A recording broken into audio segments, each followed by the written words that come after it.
Hey guys, T-Bones here, coming at you with lesson 73, adding and subtracting decimal numbers.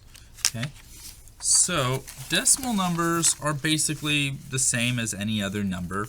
The issue is twofold. One, line them up, okay, just like you do with anything else. You line them up so that the decimal is all in the same place. Okay, that becomes a little bit more difficult because some decimals are longer than others.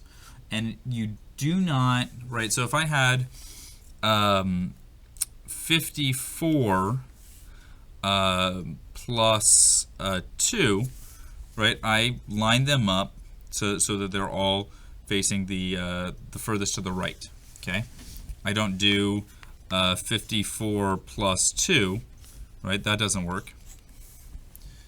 But when we're talking about decimals, you might have something like 54.003, and you might be adding that to 2.7.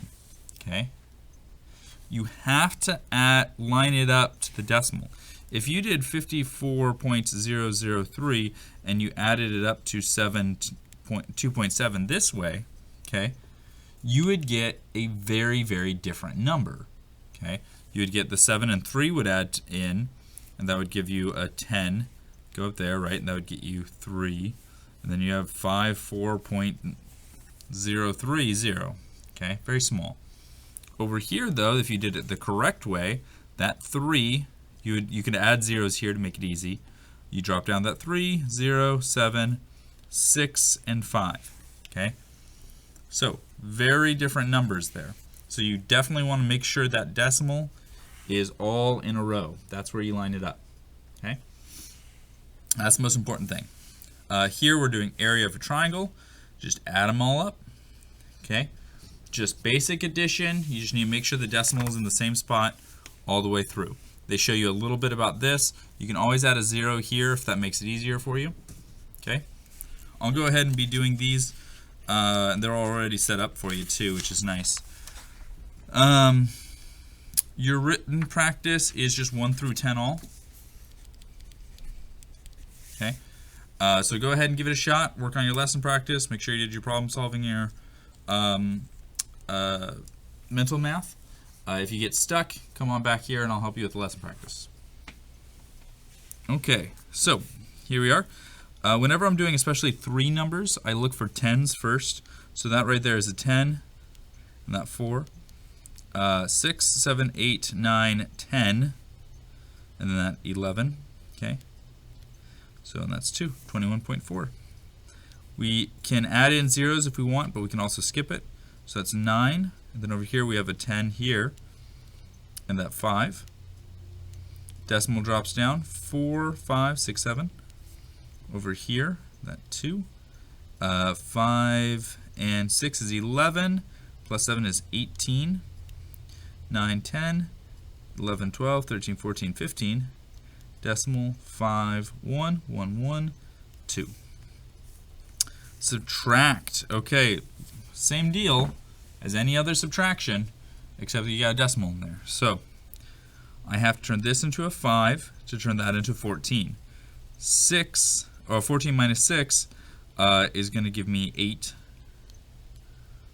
5 minus 4 is 1. That decimal drops. 3 minus 1 is 2. Over here, 7 minus 0 is still 7. 3 minus 6 can't do it, so 4, 13. Okay, now we get another 7. 4 minus 1 is 3. 6, 3, 4 minus 2 is 2. Line up the decimal points and solve. So it's a little easier or harder. It can go either way. 4.2 and 2.65. 0 plus 5 is 5. 2 plus 6 is 8.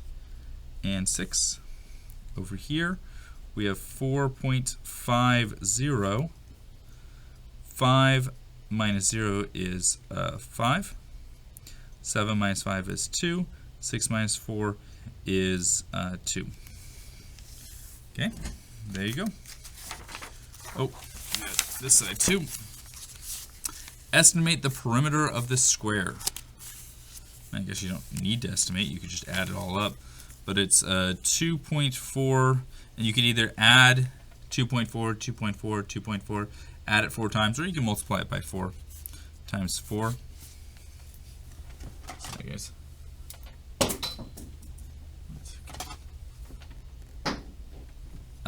4 times 4 is 16.